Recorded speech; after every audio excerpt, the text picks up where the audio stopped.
रात का वो दृश्य इतना भयानक था कि आज तक किसी ने वैसा न्याय नहीं देखा था।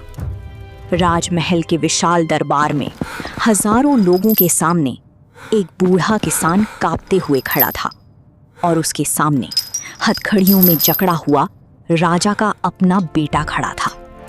पूरा दरबार सन्न था क्योंकि आरोप छोटा नहीं था। आरोप था राजकुमार ने उस गरीब किसान के बेटे की हत्या की थी और अब सबकी निगाहें एक ही व्यक्ति पर टिकी थी, न्यायप्रिय राजा पर। क्या राजा अपने बेटे को बचाएगा या सच में न्याय करेगा? यही सवाल उस रात हर दिल में जल रहा था। और यहीं से शुरू होती है एक ऐसी कहानी जो न्याय की परिभाषा बदल देती है। बहुत समय पहले एक समृद्ध राज्य था, अवंतीपुर, जहां हर व्यक्ति सुखी था, जहां अपराध लगभग ना के बराबर थे और जहां न्याय इतना सख्त था कि कोई अन्याय करने से पहले 100 बार सोचता था। इस राज्य का राजा था वीरेंद्र सिंह। वीरेंद्र सिंह कोई साधारण राजा नहीं था। वो अपनी तलवार से ज्यादा अपने न्याय के लिए जाना जाता था। लोग कहते थे, इस राज्य में भगवान से पहले अगर किसी से डर लगता है तो वो है राजा का न्याय। राजा ने अपने जीवन में एक नियम बनाया था, चाहे अपराधी कोई भी हो, सजा एक ही होगी, सत्य के आधार पर। इसी कारण राज्य में शांति थी, विश्वास था और सबसे बड़ी बात, राजा के प्रति अटूट श्रद्धा थी। राजा का एक बेटा था, राजकुमार आर्यव। आर्यव बचपन से ही तेज, बहादुर और बुद्धिमान था, लेकिन उसमें एक कमजोरी थी, अहंकार।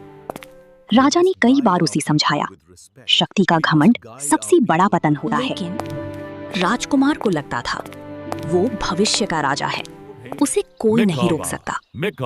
एक दिन राजकुमार अपने दोस्तों के साथ शिकार पर गया। जंगल में घूमते घूमते वो एक छोटी सी खेत के पास पहुंचा। वहां एक गरीब किसान का बेटा अपनी मेहनत से फसल सींच रहा था। राजकुमार ने घोड़ा रोका और पानी मांगा। लड़के ने विनम्रता से कहा, राजकुमार, पानी अभी कम है, फसल के लिए बचा रहा हूँ। अगर आप चाहें तो मैं पास के कुएं से ला दूं।